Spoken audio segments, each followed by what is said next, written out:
Why Diabotical is shit. I wish only the best for the game. However, there are many reasons why the game is dead and will remain dead until Too Good starts listening to feedback. This is not a jab at Too Good, just an analysis of the game. The areas Diabotical does well in. Performance. Having come from QC, I can appreciate how well the game runs. Despite some netcode problems here and there, Diabotical runs extremely well, and being a competitive player, this is a big plus. Customization and quality of life improvements. The in-game crosshair and HUD editor is the best I've seen. I've never seen a crosshair editor with this many customization options. And with the HUD that has an equal extreme of customization, you can do some cool-ass shit. Very cool. Also, the quality of life improvements with the game, such as tapping out of the game, is seamless and great, especially when compared to games like Quake Champions that run like shit.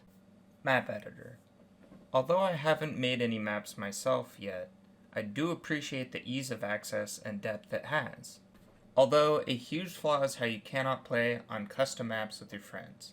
This is a huge negative because a big part of making a map is playtesting, and because you can't do that, there's a huge lack of motivation for people like myself who do want to make a map but don't see much of a point to do so when you can't even play on them with your friends. Now for why Diabotical is shit. Game modes. There are way too many game modes they can queue for.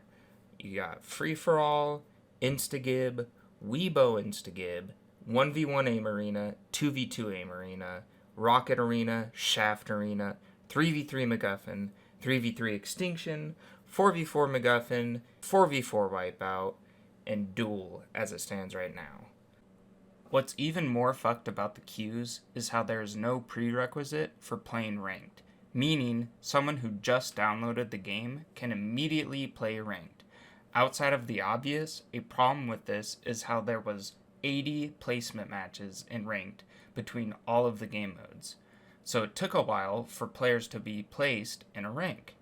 However, the main problem with this is how if you were in, say, Architect for a team mode, you'd be teamed with new players that have no idea what they are doing, further fucking the matchmaking system, which there wasn't one for a while. At launch, queues were even more fucked. For team modes, you could queue Team Q. In this tab, it was MacGuffin and Wipeout. Both were 3v3. Then, in the same queue tab, there was a separate 4v4 Wipeout queue. Then there was a solo Team Q tab that had Wipeout, MacGuffin, and Extinction, which was the only way to play Extinction outside of scrims. Another game mode, probably the most popular, is Warm-Up. I don't have the statistics, so I can't say for sure. However, I would be very surprised to see someone argue against that statement. The problem with Warm-Up is that it's too good, causing players to just play Warm-Up rather than queue for other game modes, causing another split in the player base. It doesn't take an expert on game design to know that having a mega fucked queue system like this, especially with a player base this small, is just suicide.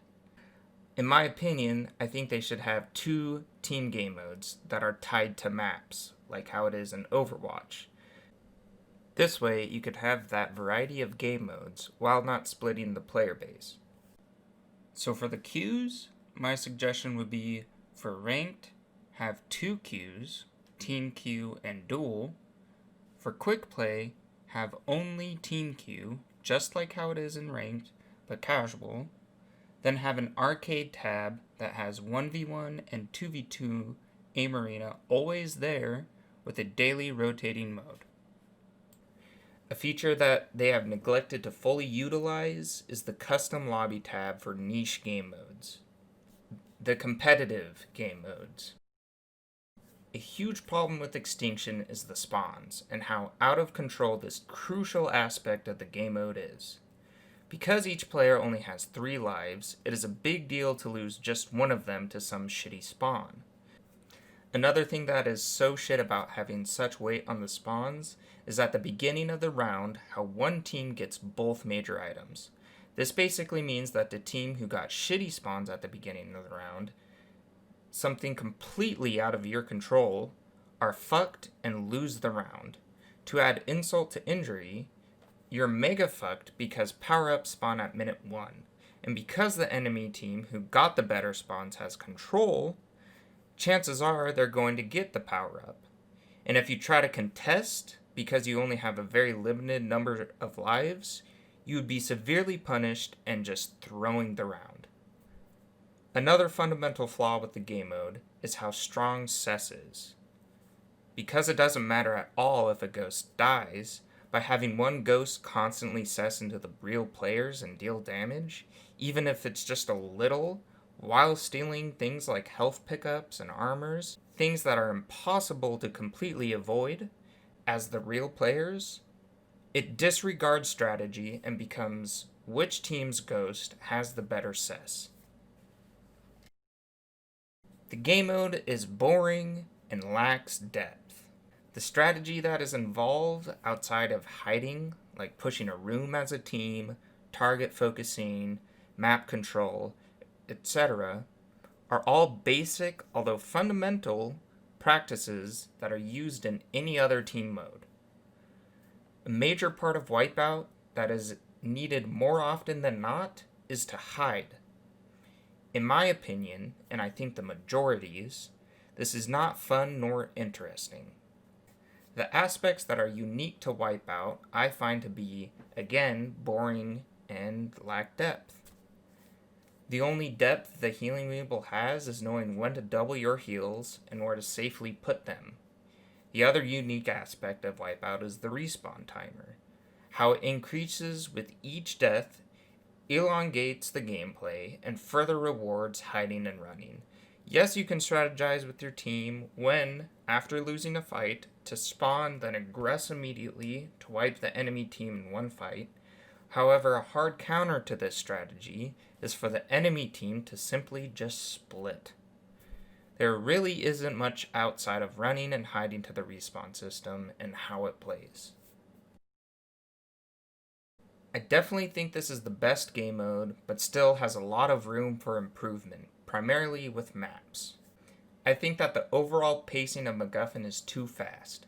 The player respawns being 2.5 seconds, the respawn on weapons being 2 seconds, and again with how the maps are, results in the attackers having the unholy trinity of weapons almost always. In Quake Champion's Sacrifice, both weapon and player respawn timers were 5 seconds. By having 5 seconds for weapon respawns, it resulted in teams having to sacrifice crucial time to get the weapons they wanted if they chose to do so. Also, you could deny the enemy weapons. By having 5 seconds for player respawns, you could control routes for your runner even despite it being 4v4 and players spawning with a better weapon and larger stack. Whereas in MacGuffin, despite it being 3v3, having less starter stack and a worse starting weapon, trying to control routes feels much more uncertain because of the 2-second weapon and 2.5 second player respawn times. Another aspect that throws off the pacing and strategy of the game mode are the coins. If the enemy team has the MacGuffin and they are at 85%, you as the opposing team essentially have to play into that as if they are at 95%, which is basically 99%. Again, in my opinion, throwing off the pacing of the game mode. In Sacrifice, if the enemy team was at 85%, you still had time to go and get a weapon and maybe some stack for a stronger attack, thus improving the overall strategy play. Also, I think it's very dumb and gimmicky how a team can go and hide with the MacGuffin, gather coins, completely neglect map/area control, wait until they get 10 coins, then run onto the point and get an instant 10%. I'm not saying this is a viable strategy, I'm simply saying I think it's dumb how that even exists. Another problem with MacGuffin is the power-up. How it is right now, it feels as though it is designed to be random on which team gets the power-up.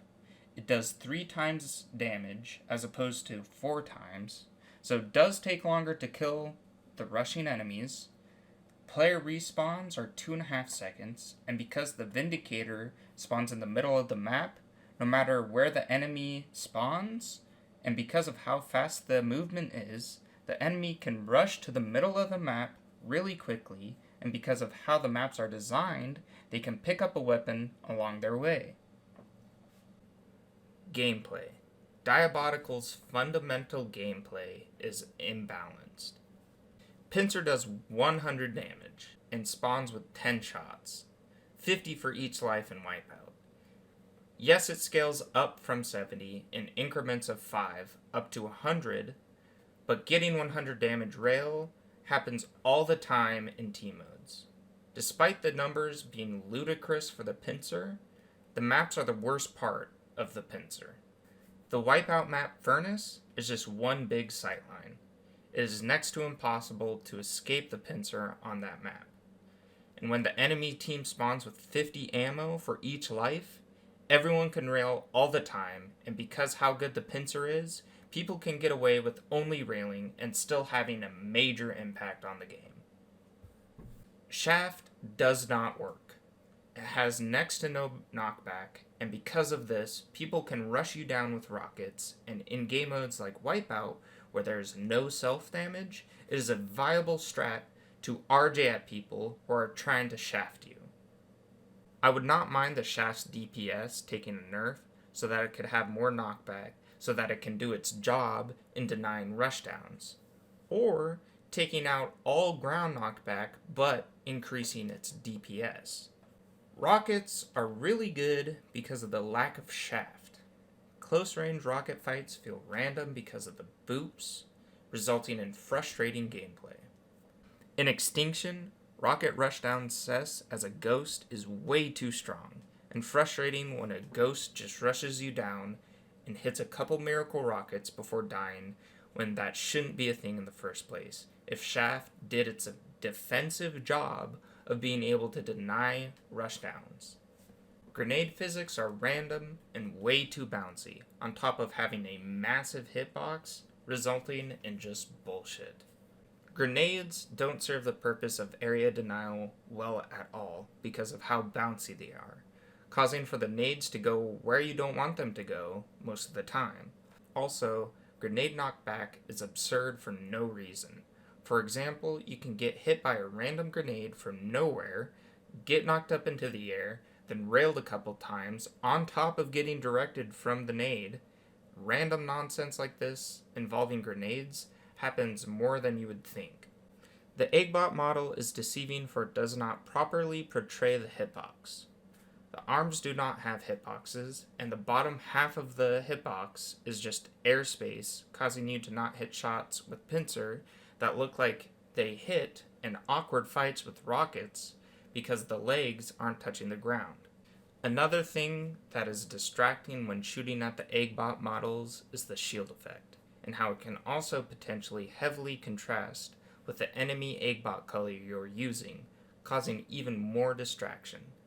An easy fix to this is having the same shield effect but way more transparent with the enemy team color you're using, so that way you can still tell if the enemy you're shooting at has a shield but not have the distracting effect it currently has. Weebles are dumb. Knockback Weeble feels like it belongs in a party game mode. Implosion Weeble is cool for movement, but stupid and annoying in fights, making them random. I don't know why Smoke Weebles are in the game. Yeah, it's cool to cut off sightlines. I'm all for any sort of nerf to the Pincer, but I feel like that's such a weak attempt to fix the shitty map sightlines, and when used in teamfights, it's yet another Weeble making fights random.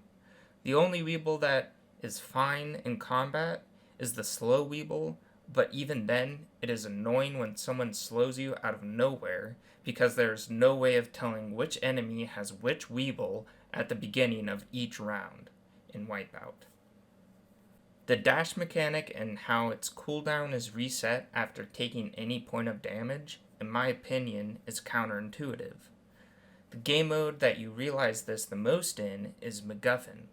When you're running the MacGuffin, you're constantly looking at your dash icon to see if you can dash, causing for awkward moments during the run that disrupt the gameplay more than anything else. I think that it should go back to how it was, where it remained active after taking damage, or just take it out of the game entirely. With maps like Furnace and how powerful the pincer is, it results in very mundane and boring gameplay loops. Yes, I have a bias for hating the pincer, but you cannot deny that most of the team maps, Furnace, Wellspring, Oxide, Marina, Sunken, are all rail dominated. Excluding the imbalanced weapons, better maps can create heavier decision making, more depth of strategy, more interesting gunplay, a power-up room that you can actually control, etc. I also think Void is very dumb, and always frustrating when you get booped off the map by some random bullshit. It's especially annoying when that happens all the time in the competitive mode, Wipeout. I'm not claiming that I'm the best player ever, and that my opinion is superior to everyone else's, or even that I know the fix to Arena FPS as we know it, so that it could finally become mega popular. All I am doing is giving my take on the game. Again, I wish only the best for the game. I wish it had a bigger player base and was more successful. My only ask is for the devs to listen to feedback.